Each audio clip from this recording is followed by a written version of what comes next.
As Israel continues its military campaign in Gaza, efforts towards securing a ceasefire face a stumbling block.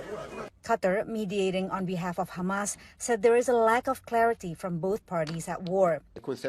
We are seeing contradictory statements coming in from ministries in the Israeli cabinet.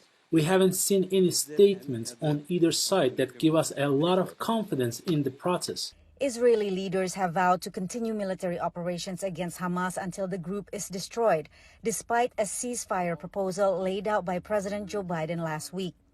In an interview, Biden appeared to agree with the allegations that Benjamin Netanyahu is prolonging the war to appease his right-wing base.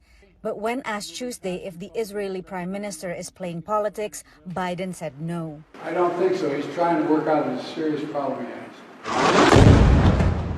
The ceasefire plan begins with a 6-week temporary pause in fighting in exchange for some hostages held by Hamas and ultimately moves towards a permanent cessation of hostilities.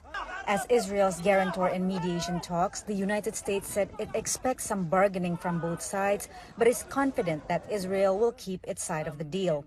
We have every expectation that they'll continue to back this proposal because it is theirs, and it is in their interest. It's also in Hamas's interest. They say they want the war to end. This is a path to end that war. As Palestinians meet daily destruction and death in Gaza, not many share the administration's optimism, including a former U.S. negotiator for the Middle East.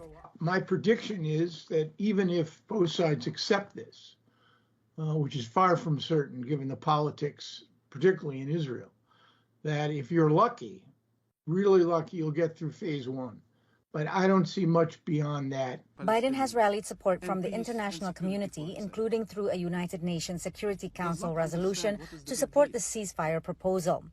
The U.S. resolution does not include a demand for Israel to halt its operations in Rafah, part of another Security Council resolution pushed by Algeria. Vast majority of Security Council members would like to see the Rafah operation halt now.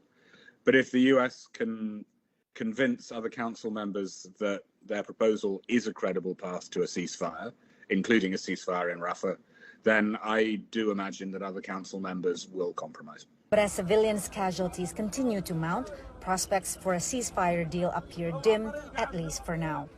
Patsy Widakuswara, VOA News, Washington.